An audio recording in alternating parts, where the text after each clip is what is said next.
Thanks for coming. And you have quite big experience in our clinic. You have a fulguration before, like Yeah. 4 years before, right? Yeah. And please tell us what was your main symptoms before this first fulguration? How was your story when you start to have chronic cystitis issues, bladder infections? For a long time. I went to the GP.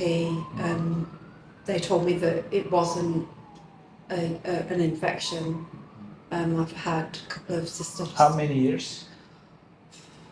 20. 20. Yeah. So you're at your 20s, you start to have these late, infections. Yeah, late 20s. And were they like simple water infections? It started off with what I felt was a definite UTI.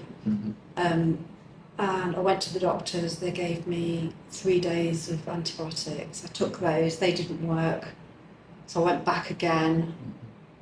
They gave me more. I took those. They didn't work either. So I went back again, and then they said, well, it's not a UTI because it wasn't showing on cultures, Yes. urine cultures Yeah, when coming they send negative, it off. and they said Yeah. it is not an infection. Yeah. And what did they offer? I kind of just went home and just thought, oh, This is psychology. what do I do? And gradually it did get better, and I thought it was gone. And then I'd say maybe a month or two later it came back. Yeah. Really didn't know what to do. Went to the doctors again. Was it related to your sexual life? No, it just could come on for anything. So then I started thinking, well, maybe it's food, maybe it's drink that I'm taking. And it would just come and go like that. I'd maybe have a few days where it was like that, and then it would go away again. And I'd think, oh, that's it. And then it would come back until the point, maybe I'd say, I don't know how many years later, where it was constant. Yeah. All the So time. starting usually is on and off infections start. Yeah. And sometimes, most of the time, they react well to the antibiotics at the beginning. Yeah. And then they become more and more often, and then one day the constant pain starts. Yeah. In my opinion, the lesion inside the bladder, the scar tissue inside the bladder, is first growing bigger and bigger, and one day it is very big or very deeply affects the tissue, and it starts your own urine. When it touches to your bladder, it makes some irritation, and it becomes constant.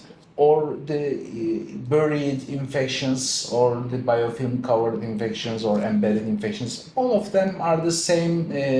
Try to define the problem in different ways, but the problem is the same of all of the time.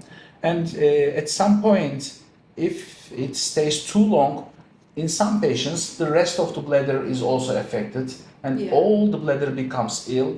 And this is very close to interstitial cystitis situation. Maybe it's a kind of interstitial cystitis.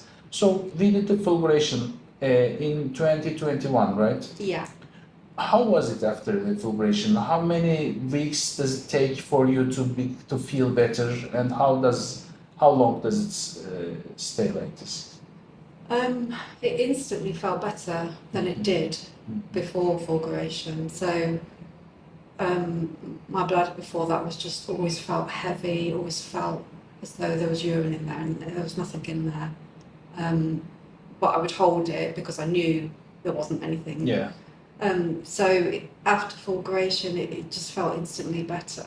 Yeah. Obviously it's going to be a little Did bit. you use long-term antibiotics in that period, or how many days you used after the fulguration?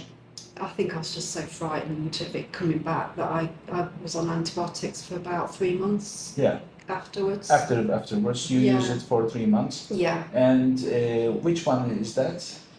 I think because I was also with a hospital that deals with chronic infection. We'd been referred by that point, so I had some antibiotics from them.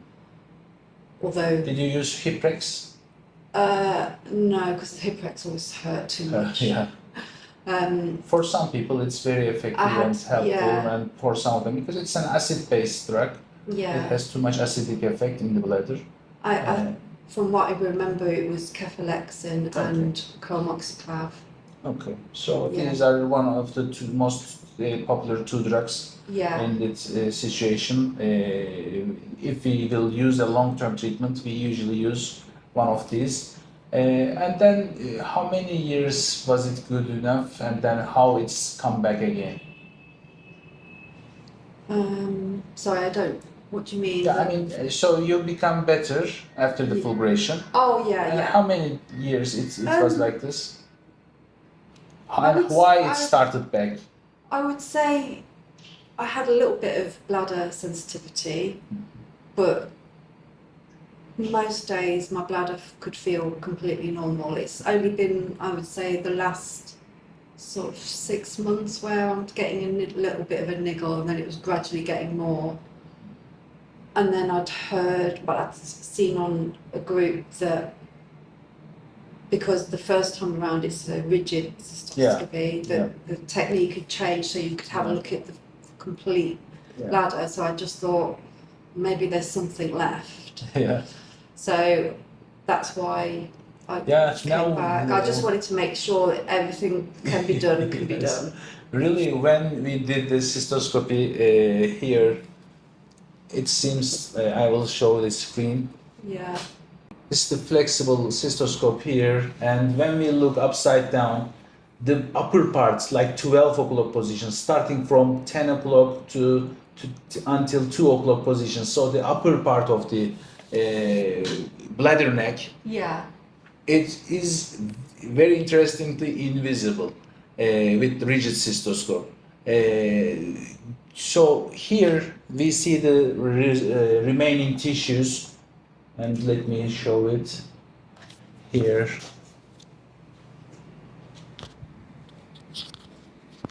Yeah, these are the tissues that are remaining. Yeah. This part is the fulgurated part, and it is healthy now. Usually, the old tissues, fulgurated tissues, never become ill again. They don't become problematic again. Always they heal constantly, completely. But this is good here. The tissues are pale. The mucosa is a little different from the normal mucosa, but it is healthy. But the upper part, yeah, these are the good sides. But here, this is the upper part. So with the rigid cystoscope, we treated the lower part. And here in the upper part, there are the remaining tissues, residual tissues. Now we did it circumferentially. And really, it is not possible to see without this flexible cystoscope, without looking upside down. Now we completed it totally. I hope this will have better effect on you. Yeah. And we will follow up again. So now we have two options. We can continue the antibiotics for a couple of weeks or sometimes months. How do you feel? Which one will you prefer? I think a couple of months. I mean, I might as well just for my peace of mind, because I'm terrified of it. Yes. Coming back to how it was before I did the first fulguration. So your bladder is healthy. When I check the bladder, sometimes the bladder bleeds from everywhere. Yeah. And so in such ladies, I don't want to use too much antibiotics. Yeah. But sometimes there is nothing to do.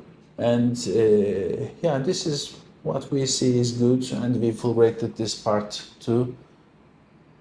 This is good. Then the rest of bladder in your case is good. It's in some locations there were some little bleedings, but they were not very spreaded. So I think it will be enough.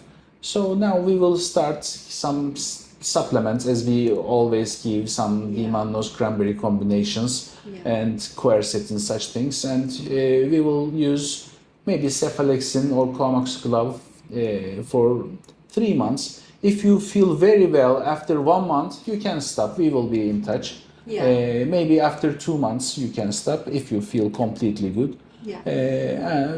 We will follow you. There are some ladies who feel instantly better after the fulguration, like 20% of the patients. You were one of these in the first session. Yeah. I hope this second fulguration will be also the same. I don't know who is responding like this, who is, in some cases it takes 3 months for them to feel better or heal completely, in some cases even longer. So this is good. I recommend to my previous patients, if they have some similar symptoms, if still they are feeling there are some problems, we can do this, because I always see the upper part untouched now, Yeah. unfortunately. Yeah.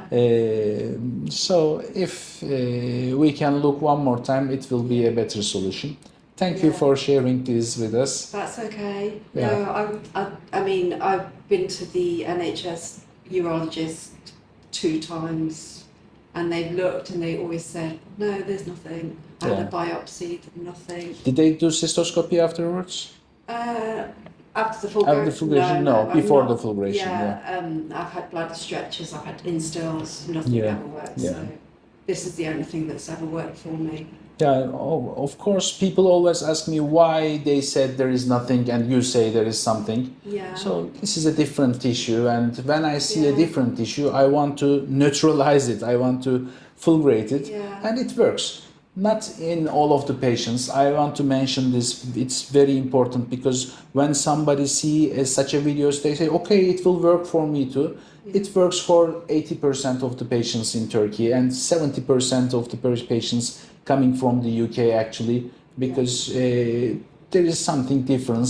The long-term antibiotic treatment is the only difference I can imagine, but there may be some other reasons. Nowadays, I am dealing with the allergic part of this disease and the immunologic and the rheumatologic part. I want to understand more and more. There may be some cases, the real reason may be rheumatologic or immunologic.